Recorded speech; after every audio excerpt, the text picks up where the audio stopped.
আসসালামু আলাইকুম ওয়া রাহমাতুল্লাহ।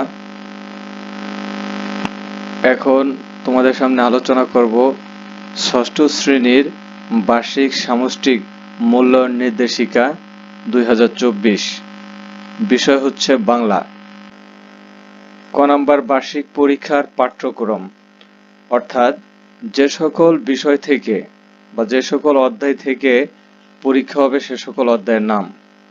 প্রথম অধ্যায় মর্যাদা বজায় রেখে যোগাযোগ করি, পৃষ্ঠা নাম্বার দেওয়া আছে পাশে। দ্বিতীয় অধ্যায় প্রমিত ভাষা শিখি। তৃতীয় অধ্যায় অর্থ বুঝে বাক্য লিখি।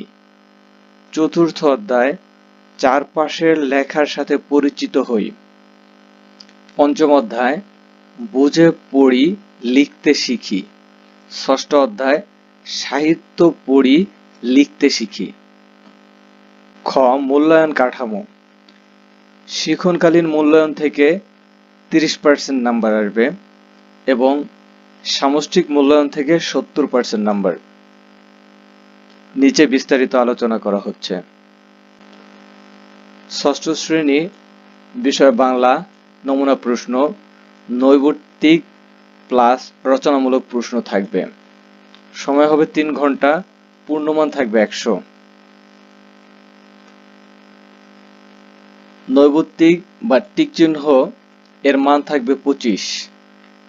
বিশেষ দ্রষ্টব্যতে লেখা আছে বহু নির্বাচনী অভিক্ষার সঠিক বা সর্বোৎকৃষ্ট উত্তরটি খাতায় লেখো 1 থেকে 15 এবং এক শব্দে এক বাক্যে উত্তর লেখো 16 থেকে 25, প্রতিটির মান 1।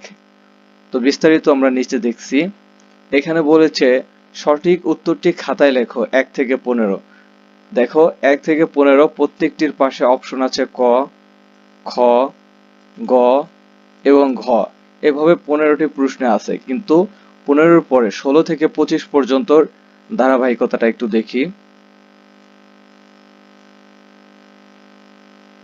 দেখো 16তে যে প্রশ্ন আছে এই প্রশ্নের পাশে কোনো অপশন নেই, এখানে সংক্ষেপে উত্তর লিখতে হবে। এরকম ভাবে 16 থেকে 25 পর্যন্ত এক কথায় উত্তর দিতে হবে। এর পরের অংশ রচনামূলক অংশ, এর জন্য মান বরাদ্দ থাকবে 75। তো এখানে সংক্ষিপ্ত প্রশ্ন উত্তর, এই প্রশ্ন আছে 6টা। তো পাশে ডান পাশে মান বরাদ্দ আছে, প্রত্যেকটার জন্য 2-2 করে মান বরাদ্দ আছে। এরকম প্রশ্ন আছে 10টা, অর্থাৎ 10টার জন্য এখানে 20 নাম্বার বরাদ্দ। এরপরে রচনামূলক প্রশ্ন দৃশ্যপটবিহীন, যে কোনো 3টি প্রশ্নের উত্তর দিতে হবে। তো এখানে প্রত্যেকটা প্রশ্নের জন্য 5 করে বরাদ্দ আছে।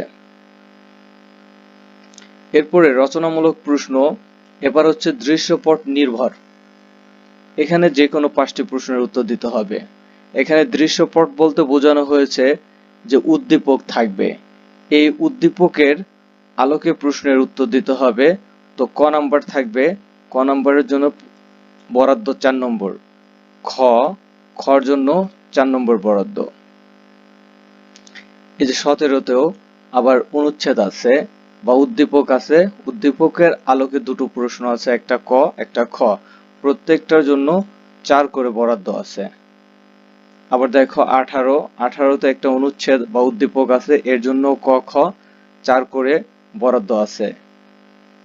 19 নংয়েও অনুরূপ ভাবে ক এবং খ প্রত্যেকটার জন্য 4 করে বরাদ্দ।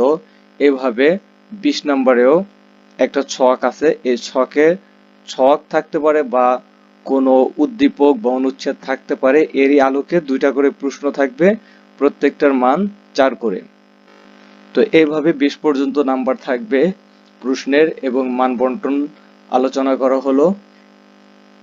আমরা ভবিষ্যতে অর্থাৎ পরীক্ষার আগেই গুরুত্বপূর্ণ যে প্রশ্নগুলো আসার মতো, বাংলা যে প্রশ্নগুলা নৈর্ব্যক্তিক হোক, সংক্ষিপ্ত হোক বা রচনামূলক হোক, এই মেন প্রশ্নগুলো নিয়ে আমরা ভিডিও তৈরি করব। তাই যারা আমাদের ভিডিওটি দেখতেছো প্রত্যেকে আমাদের চ্যানেলটি সাবস্ক্রাইব করবে।